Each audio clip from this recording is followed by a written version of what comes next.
But what should you do when the proposal is done and the marriage meeting has ended?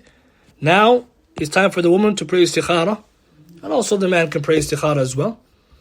And this is proven by the hadith Sahih Muslim, hadith number 1428. On the authority of Anas ibn Malik radiyallahu ta'ala anhu, that when the iddah of Zaynab radiyallahu ta'ala anha ended, Allah's Messenger sallallahu alaihi wasallam told Zayd to mention her, I mention him to her. So Zayd went on until he came to her and she was fermenting some flour. Right? She was preparing some flour. And he said, I saw her and I felt in my heart an idea of greatness, so much so that I could not see towards her. By the simple fact that I knew Allah's Messenger ﷺ had made mention of her. SubhanAllah, he had so much haya of her, out of love for Rasulullah ﷺ, that Rasulullah mentioned her, he felt so shy, I couldn't even look at her, he said, because Rasulullah didn't want to marry her. Look at the Sahaba, how much haya, how much love they have for Rasulullah ﷺ. So he said, I turned my back towards her, and I turned upon my heels, and I said, Zaynab, Allah's Messenger ﷺ has sent me with a message to you.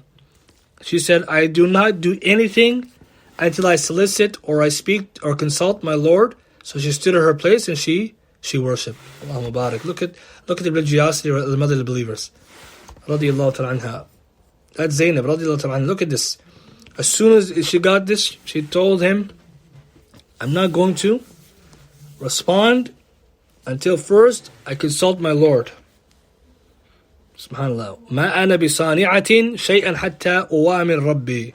فقامت إلى مسجدها. She stood in her place where she usually prays, and she prayed until the end of the narration. Hadith Sahih Muslim.